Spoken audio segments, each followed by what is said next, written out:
अब हम चलेंगे महाराजगंज, वहां पर मुख्यमंत्री योगी अपनी बात करें। सीमा लगती है और आप सब जानते हैं यही महाराजगंज जनपद है जिस महाराजगंज जनपद में बगल के कुशीनगर जनपद में लगभग 4 लाख की आबादी के मुसहर जाति के लोग रहते थे। सबसे दीनहीन, कुछ भी उनके पास नहीं था। और जब पहली सरकार चुने जाने के बाद प्रदेश के अंदर हमारी बैठक राष्ट्रीय अध्यक्ष जी के साथ हुई तो राष्ट्रीय अध्यक्ष जी ने कहा कि वास्तव में सरकार का मतलब तब जब पंडित दीनदयाल उपाध्याय के अंत्योदय के सपने को हम साकार कर पाएंगे, जो अंतिम पायदान पर बैठे हुए व्यक्ति की आवाज सरकार के कानों में सुनाई दे। और इसके लिए प्रयास होना चाहिए, ऐसे लोगों को चुनो जिन लोगों को अब तक शासन की योजनाएं नहीं मिल पाई। और मित्रों, आपने देखा होगा मुसहर जाति के इन सभी 4 लाख लोगों को हम लोगों ने राशन कार्ड, एक आवास और पेंशन की सुविधा के साथ जहां जोड़ने का कार्य किया है, हर मुसहर जाति के परिवार को आवास के साथ साथ राशन कार्ड की अनिवार्यता, पेंशन की अनिवार्यता और साथ साथ उन लोगों को शासन की सभी योजनाओं के साथ जहां जोड़ा गया, उनके लिए कार्ड, स्वास्थ्य का कार्ड बनाना, उनको बिजली के निःशुल्क कनेक्शन उपलब्ध कराना, उनको उज्ज्वला योजना के निःशुल्क कनेक्शन उपलब्ध कराने का कार्य हुआ। वही महाराजगंज जनपद के 18 गांव ऐसे थे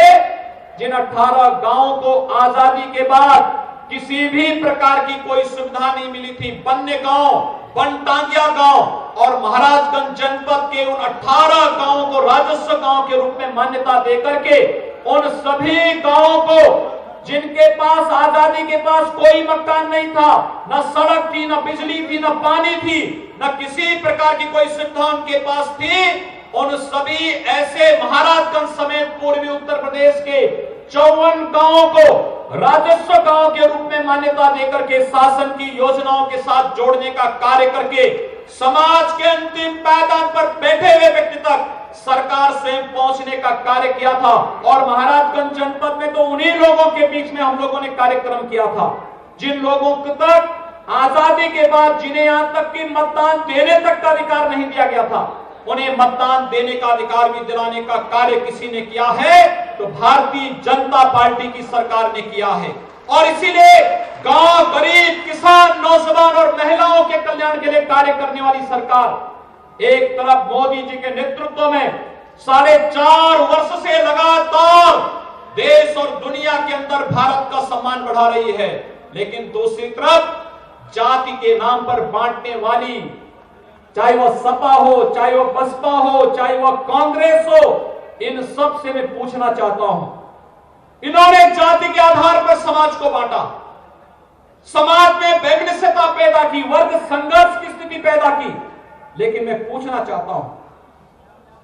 देश के अनुदान से चलने वाली या प्रदेश सरकार के अनुदान से चलने वाली कोई भी शैक्षणिक संस्था, उसका दायित्व क्या बनता है? उसका दायित्व बनता है कि उस संस्थान में भारत के संविधान के द्वारा प्रदत्त अनुसूचित जाति, जनजाति, पिछड़ी जाति के लोगों को उनकी योजनाओं का लाभ प्राप्त हो, आरक्षण की सुविधा का लाभ प्रदान किया जाए। लेकिन दुर्भाग्य है, इस देश के अंदर अलीगढ़ मुस्लिम विश्वविद्यालय देश की आजादी के बाद से और उससे पहले भी भारत के संसद के एक्ट के द्वारा बना गया विश्वविद्यालय, भारत सरकार के अनुदान से संचालित विश्वविद्यालय, लेकिन आजादी के बाद से लेकर के आज तक अनुसूचित जाति, अनुसूचित जनजाति या अन्य पिछड़ी जाति के छात्रों को तो न वहां प्रवेश मिलता है और न ही नौकरी में किसी प्रकार का रिजर्वेशन ही वहां मिलता है। और मैं पूछना चाहता हूं सपा, बसपा और कांग्रेस के लोगों से, क्या आखिर अलीगढ़ मुस्लिम विश्वविद्यालय में अनुसूचित जाति के लोगों को, अनुसूचित जनजाति के लोगों को और पिछड़े जाति के लोगों को आरक्षण की सुविधा का लाभ नहीं मिल पाता है? सपा, बसपा और कांग्रेस को इसके बारे में स्थिति स्पष्ट करनी चाहिए, उनको बताना चाहिए कि आखिर आरक्षण का लाभ अलीगढ़ मुस्लिम विश्वविद्यालय में क्यों नहीं मिल पाता, बनारस हिंदू विश्वविद्यालय में इसका लाभ दिया जाता है, वहां पर अनुसूचित जाति के छात्रों को आरक्षण की सुविधा है, पिछड़ी जाति के छात्रों को प्रवेश में सुविधा है, नौकरियों में भी सुविधा है, हर संस्थान में है।